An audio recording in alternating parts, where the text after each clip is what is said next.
This month's project is lighter and a lot more craftier than I usually do, but who doesn't love a good fall craft? I found this wooden wreath online, but I've made wooden wreaths before, so today I'm gonna make it out of metal.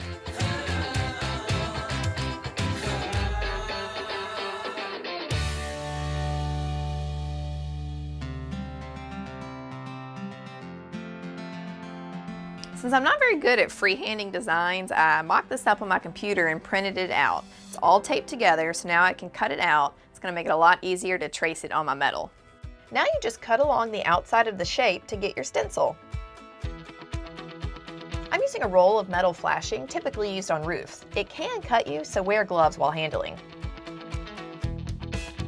I tape my stencil to the flashing before tracing it with a black marker.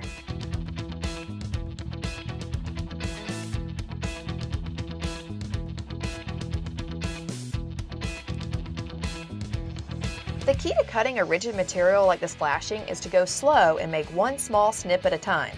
I'm using metal snips you can pick up at any hardware store. This stuff is too much for typical household scissors to handle. Now you can see I intentionally rounded the edges at the top of the hat. That's just to keep it from having any sharp points once we're done cutting. It's a little bit sharp, but you're not going to cut yourself just hanging up your wreath every fall. Grab a scrap piece of wood to place under your wreath before hammering nail holes near the top for your wire hanger. Pick out your favorite fall colors in acrylic craft paint to decorate your wreath. I cut a section out of my stencil so I could trace the curves for the hat. I told you I don't like to freehand. While the first coat is drying on the hat, I move on to painting the pumpkin orange. The lines from your paint will be visible when it dries, so make it look nice.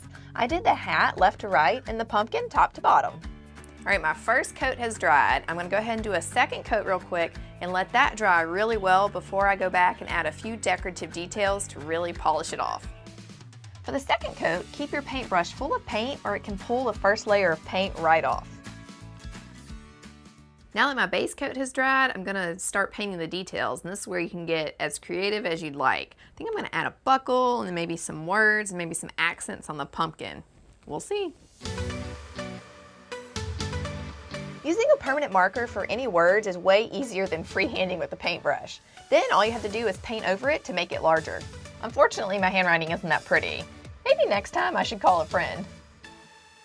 This is a part that's totally up to you. I'm using a sponge pouncer to create the dots, but you do you. This is 20 gauge craft wire, perfect for making your hanger.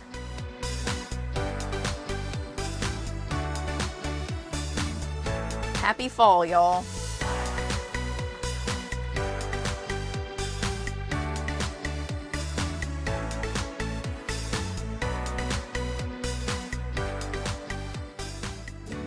I've got so many projects to share with you, so be sure to subscribe so you don't miss my next episode.